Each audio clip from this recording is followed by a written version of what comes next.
Hello， 大家好，欢迎来到日视频，我是 Jennifer。美国少数族裔媒体服务中心举办线上座谈会。The independent investigation, the release of all video evidence of the shooting, so that we can have a definitive answer as to what happened, as to the truth. Like we said, if the evidence, the video evidence, and the investigation, independent investigation, corroborates the officer's account, then we would accept that, and then we would mourn it as a terrible tragedy, as a terrible mistake, and we would thank the law enforcement officers for doing the best they could.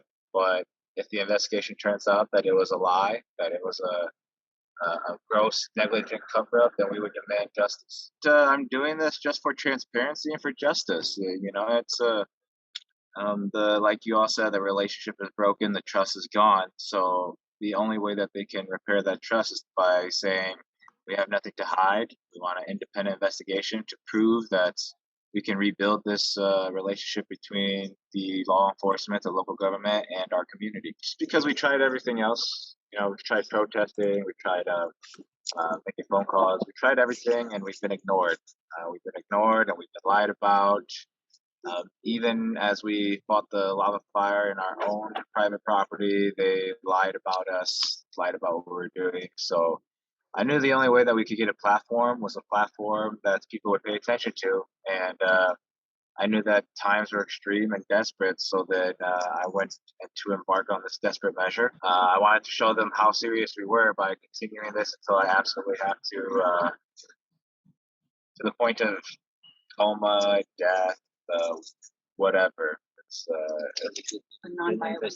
Yeah, and it's completely non-violent to show them just how infactual their demonization of us actually was. In terms of how I feel, the body is definitely deteriorating by the minute. The mind is still very sharp, still very cognizant, still very determined. But as you all know, without the body, the mind also suffers. So.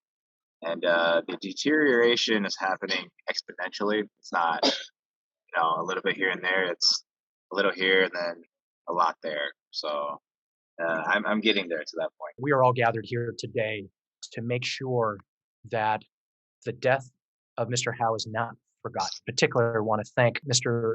Zurg Xiong for the incredible sacrifice that you are making to highlight this situation. So I'm here as the immediate past chair and as a current member of the California API Legislative Caucus. I'm here to stand in solidarity with our Hmong community and to let you know that we are in this fight together.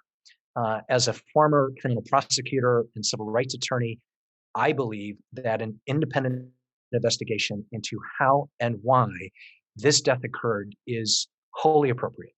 A human being lost his life, and we all deserve to know why. It seems that there is a fundamentally broken relationship between the Hmong community in Siskiyou County and the law enforcement officers sworn to protect them. And we know that this happens when law enforcement does not have a connection or an understanding of the communities that they serve. What we're really trying to do is get community support, right? We want to make our voices loud. Because as y'all heard, that is one of Zurg's main requests. And, you know, he has said publicly and clearly that he's not leaving until an independent investigation has been met. So we are pushing that on the grassroots level. There are organizers working on the ground doing it, then also just folks behind the scene who know the AG, who are trying to contact him in his office to get them involved. At this point, you know, we just want to know, you know, will there be an investigation? And if not, then, you know, let us know. I think when we say time is of the essence, we mean every second and every moment, given that Zurg is now officially on day 19th of his hunger strike. So as I was saying is that the death of Xiong Gao cannot be separated from the discriminatory practices and the racist, the racial profiling that we've seen over and over again in Siskiyou County. And I've heard firsthand from our elders, from Hmong families and Asian American residents about just the injustice in this county.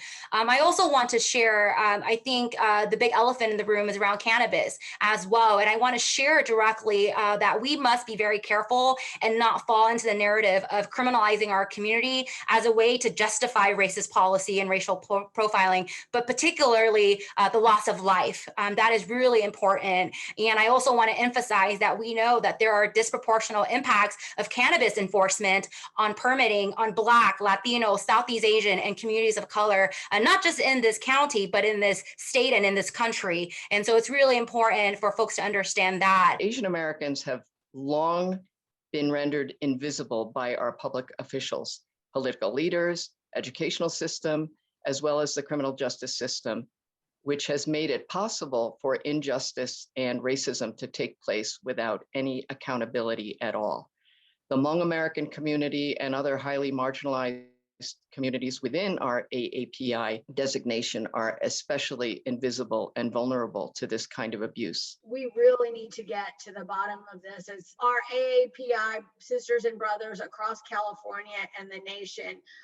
We must have the information released. We must have an independent investigation. And we need to get to the bottom of this, as I said, and that time is now. We can't wait any longer, and our friend and brother, Mr. Xiong, can't wait.